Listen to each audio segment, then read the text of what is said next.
Students ask me all the time, man, I get nervous. What should I do? Just tell them, just figure that the people who are there to hear you are, they want us to hear something sound good. And there's nothing you'd rather be doing in front of all them people than playing, because that's what you spent most of your time doing. So then I just, in auditions, it's the worst. That's more, you get more nervous, I think, for that than even playing for people. Because with people, you get a certain warmth. For an audition, everybody's just doing a job. Like, oh, well, let's see if you can play. And you know the people who are listening to you are really on the highest level of hearing, and they can really discern every mistake. So I think when I get nervous, I just, my palms start to sweat, my mouth gets dry. I say, well, Wynton, you gotta play.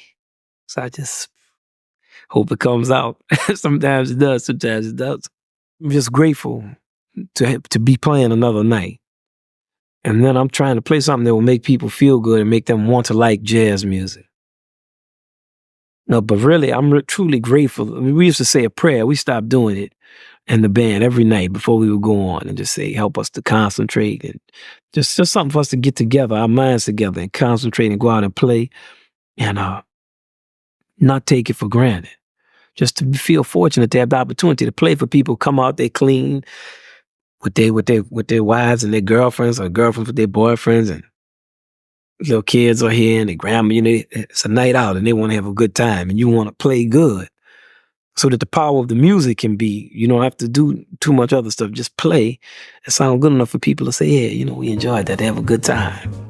They'll remember, it'll be a part of their life, yeah, we went and heard him play, and it was pretty good. Part of being an adult in anything, you have a responsibility. That's what adult behavior is in my mind. Acceptance of responsibility. Like if you don't have that, then you have a childlike relationship to something, which is you only have a right. You have to do that if you're trying to deal with something beautiful, because every creation that a man makes of beauty is a declaration against ugliness. So just that in itself is a statement. Even if you don't say anything. Somebody asks you, what do you say? I don't know.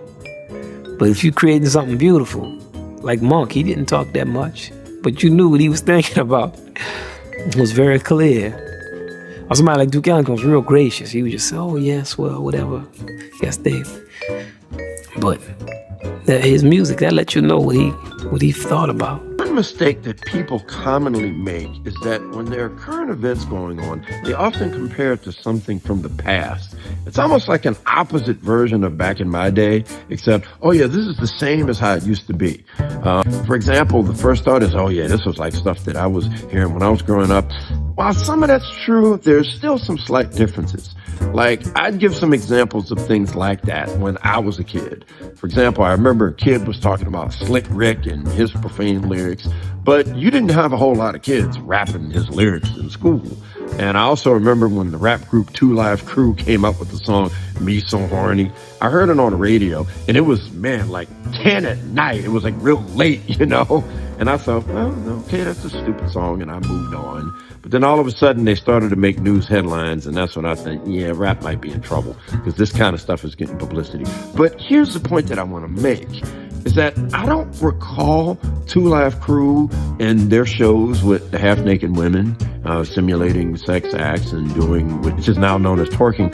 I don't recall them going to elementary schools and doing shows. I have this older brother who's a trumpet player, and in the 1980s, he was very critical of pop music, and he was really critical of the exploitation of rap. And he was excoriated for it, and there's a lot of people that have hated him because of that. In the 1970s, all these trashy movies came in and turned women and ladies to bitches and hoes. Dick grabbing goes on all the time. I see people on the stage now, they grab themselves. That's a statement. The black community became the ghetto. Somebody who grew up in a home before where perhaps they didn't have money, they were lower class, but they weren't low class. Like, we never had a lot of money. My father was struggling as a musician with 6 kids, but he set examples for us, and we grew up in the community. This is why I go in the community all the time, and I don't believe that this vulgarity and trash that's being put out here is the black way. That's not the black way. And what we're supposed to be doing is realizing the democracy, realizing what it means for all of us to come together. And this is not something that can be reduced to a slogan. dues have to be paid for this to take place. And that is what is central to jazz music, the paying of dues. I heard that with commercial. Ironically, if you look at what's going on in pop music today, I bet you those statements wouldn't be seen as so controversial.